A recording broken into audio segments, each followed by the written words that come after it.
தமிழ்நாட்டுல பாஜக போட்டிட்டு அத்தனை இடத்துலயும் தோல்வி, 11 இடங்கள் வந்து டெபாசிட் போயிருக்கு. ஆனாலும் வந்து எங்களுக்கு வாக்கு சதவீதம் உயர்ந்திருக்கு அப்படின்னு அண்ணாமலை சொல்றாரு. 2026ல ஆட்சி அமைப்போம் அப்படின்றாரு.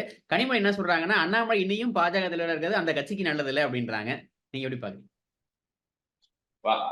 இவர் சொல்றது பச்சை பொய்ங்க. ஏங்க 19% 19 ஜாஸ்தி நம்பரா 18 ஜாஸ்தி நம்பர் இது மட்டும் எனக்கு சொல்லுங்க. ஓகே. இது நமக்கு தெரியுமா தெரியாதா?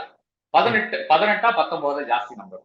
18 அதாவது 2014ல 10 வருஷம் யூபிஏ ஆட்சிக்கு பிறகு வந்து ஒரு தேர்தல் களத்தை காண்கிறார்கள். அதுல வந்து என்டிஏ வந்து 2 சீட் ஜெயிக்கிறது. கன்னியாகுமரி ஜெயிக்கிறது, அதே மாதிரி அன்புமணி ஜெயிக்கிறாரு. 2 சீட் ஜெயிச்சாரா? அதுல சதவீதம் 19 பாயிண்ட் ஏதோ சதவீதம். 10 வருஷத்துக்கு அப்புறம், அது 10 வருஷம் வந்து பாஜக அதிகாரத்துல இருக்கிறது. பாஜகவுடைய அந்த பணபலம், ஆள்பலம் எல்லாமே இருக்கிறது. 1000 கோடி அதுக்கு மேல வந்து தமிழ்நாட்டுல செலவழிச்சிருக்காங்க. பல இடங்கள்ல வந்து இப்ப சென்னையெல்லாம் பாத்தீங்களா, தெருக்கு வந்து ஆபீஸ் வந்துருச்சு. அந்த அளவுக்கு தெருக்கு கொடிக்கம்பங்கள் வந்துருச்சு. எல்லா இடத்துலயும் இருக்கு. எல்லா பட்டி தொட்டில எல்லாம் வந்து பிஜேபி வந்துருச்சு. ஆபீஸ் அலுவலகங்கள் இருக்குது. அந்த அளவுக்கு வந்து காசு செலவு பண்ணி 6 மாசம் ஒரு பயணம் போய் அதுல ஒரு கோடிக்கணக்கான பணம் செலவு பண்ணி ஒரு 2 வருஷம் வந்து இங்கேயே கான்சென்ட்ரேட் பண்ணிட்டு பல வர்க்க வேலைகளை செய்து கொண்டு உங்களுக்கு ஞாபகம் இருக்குன்னு நினைக்கிறேன். அதாவது ஒவ்வொரு ரீஜனுக்கும் வந்து ஒரு யூனியன் மினிஸ்டர் வந்து சார்ஜ் போட்டாங்க. அதாவது வேலூர் ரீஜனுக்கு வந்து இந்த வி.கே. சிங் அந்த மாதிரி ஒரு ஆளை போட்டாங்க. அது மாதிரி சவுத்துக்கு ஒரு ஆள் போட்டாங்க. அப்ப இவர்கள் தான் ரீஜனல் கோஆர்டினேட்டர்ஸாக போட்டுக்கொண்டு ஒரு 2 வருஷ காலம் வந்து பயங்கரமான ஒரு வேலை வந்து இங்க நடந்தது. அந்த அளவுக்கு வந்து தீவிரமான வேலை வந்து இங்க நடந்தது. அதன் பிறகு மோடி ஒரு 10 முறை வந்துட்டு போறாரு. இதுக்கு எல்லாம் பிறகும் வந்து பாஜகவினுடைய குரோத் 2014ல இருந்து 2024 வரை -1% சொன்னா அது என்ன அபரிவிதமான வளர்ச்சியா? அது 18% எங்கிருந்து வருதுன்னு பாத்தீங்கன்னா 18% வருகிறது வந்து பாமகவினுடைய வாக்கு சதவீதத்திலிருந்து வருகிறது, ஓபிஎஸ் வாக்கு சதவீதத்திலிருந்து, டிடிவியினுடைய வாக்கு சதவீதத்திலிருந்து வருகிறது, ஏசி சண்முகத்தினுடைய வாக்கு சதவீதத்திலிருந்து வருகிறது.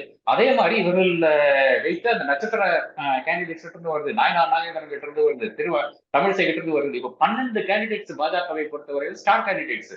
இந்த நபர்களிட்டிருந்து வருகின்ற இந்த வாக்கு சதவீதம் தான் இந்த கூட்டணியோட வாக்கு சதவீதம். அதுதான் 18%, 18% அப்ப அது கூட இட் இஸ் 1% லெஸ் தென் 2014ல வந்ததை விட 1% லெஸ். அண்ணாமலை என்ன அவருக்கு வந்து கணக்கு தெரியுமா இல்லையான்னு எனக்கு தெரியாதுங்க. ஆனா என்னை பொறுத்தவரையில வந்து 19 தான் 18 விட அதிகம். 19 என்பது என்டிஏ கூட்டணி. அது வந்து 2014ல எடுத்தது.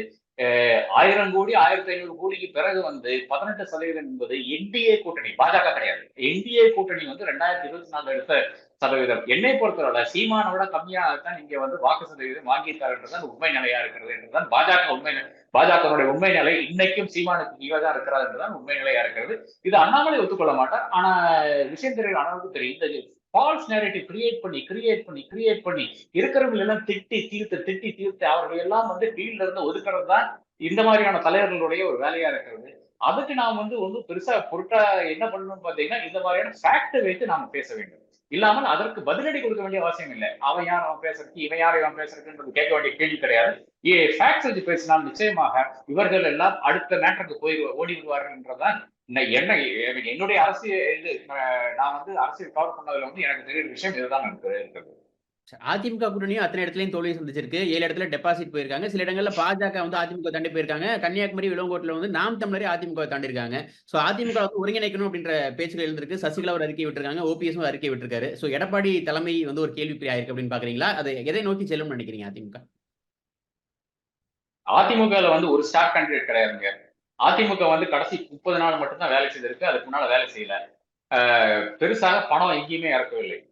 அப்ப அதை வச்சுக்கொண்டு ஒரு 23% வாக்குகளை வந்து வாங்கிட்டாருன்னு பாத்தீங்கன்னா அதிமுகவுக்கு அது மாபெரும் வெற்றியாகத்தான் நான் பார்க்கிறேன் தவிர நிச்சயமாக அது ஒரு தோல்வியாக பார்க்கவில்லை. இதை இன்னும் சொல்ல போனால் அதிமுக இருக்கின்ற சில பிரமுகர்கள் குறிப்பாக வேலுமணி வந்து யாருக்கு வேலை பண்றாங்க அந்த கேள்வி நான் எழுப்ப விரும்புகிறேன். என்னை பொறுத்தவரை அவர் வந்து அண்ணாமலை தான் ஒர்க் பண்ணியிருக்காரு கோயம்புத்தூர்ல. இல்லைன்னா சிங்கராமச்சந்திரனுக்கு அவ்வளவு குறைவான வாக்குகள் வந்து நிச்சயமா வராது. அது சொந்த கட்சியில் இருக்கிற நபர்களே வந்து காலி பண்ணிவிட்டு அவர்கள் வந்து பாக்கி இருக்கிற நபர்களுக்கு ஒர்க் பண்ணியிருக்காங்க. அப்படி ஒர்க் பண்ணி கூட ஒரு ஸ்டார் கேண்டிடேட் இல்லாமல் கூட பெரிதாக பணம் செலவழிக்காமல் கூட 23% வந்து ஒரு 30 நாள் ஒர்க் பண்ணல நின்றுக்குன்னு பாத்தீங்கன்னா அதிமுகவினுடைய இதுதான் அதிமுகவினுடைய ஆக்சுவல் ஓட் ஷேர். பாஜகவினுடைய ஓட் ஷேர் பாத்தீங்கன்னா இந்த அளவுக்கு ஸ்டார் கேண்டிடேட்ஸ் வந்து இந்த அளவுக்கு பணத்தை செலவழிச்சு இந்த அளவுக்கு வந்து ஒரு பிரதமரை கொண்டு வந்து அதே மாதிரி சோசியல் மீடியால வந்து ஆயிரக்கணக்கான கோடிகளை எல்லாம் செலவழிச்சு கடைசியில வருகின்ற ஒரு ஓட் ஷேர் இந்த ஓட் ஷேர் அது பாஜகனுடைய ஓட் ஷேர் மட்டும் கிடையாது. இண்டிவிஜுவல்ஸ் வர ஓட்டு இருக்குங்க. ஓ பன்னீர்செல்வத்துக்கு வர ஓட்டு இருக்கு, டிடிவி தினகரனுக்கு வர வேண்டிய ஓட்டு இருக்குது.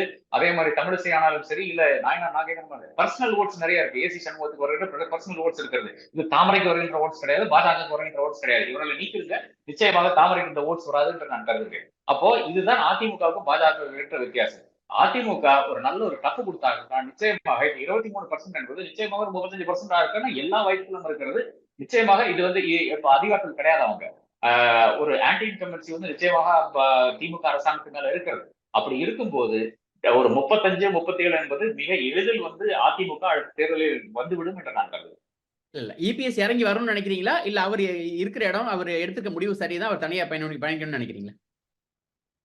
இபிஎஸ் தனியா தாங்க பயணிக்கணும். இவர்கள் எல்லாம் வந்து இந்த தேர்தலில் ஒதுங்கி நின்றார்கள். சசிகலா அப்கோர்ஸ் அவர்கள் வந்து தேர்தல் களத்தில் இறங்க முடியாது.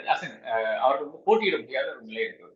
பட் அதை தாண்டி இவர்கள் எல்லாம் பொருட்டில்லை என்று இபிஎஸ் இந்த தேர்தலையும் மறுபடியும் நிரூபித்திருக்கிறார். இந்த கட்டமைப்பு வேணால் பாஜகவுடைய கட்டமைப்பு, இல்லை என்றால் இவர் அண்ணாமலை பேசும்போது வேணா சொல்லலாம், நாங்க அதோட பெரிய கட்சி இதோட பெரிய கட்சின்னு பேசலாம்.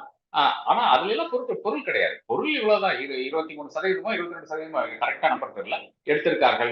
அது ஒரு டெஃபினெட்லி ஒரு watershed event in Tamil Nadu பாலிடிக்ஸாக பார்க்கிறேன். அவர்களுடைய வாக்கு வங்கி அப்படியே இருக்கிறது, சரியவில்லை என்றதுதான் அதனுடைய, அதாவது கோர் ஓட்டர் பேஸ் வந்து சரியவில்லை என்றதுதான் அதனுடைய பொருள். அவர்கள் பணம் செலவு பண்ணவில்லை, பெரிதாக பிரச்சாரம் எல்லாம் ஒன்றும் செய்யவில்லை. அப்படி இருந்து கூட இந்த அளவுக்கு ஒரு பெரிய விஷயமாக தான் பார்க்க வேண்டியதாக இருக்கு. நன்றி சார். உங்களோட நேரத்தை பயன்படுத்த மிக்க நன்றி. நன்றி.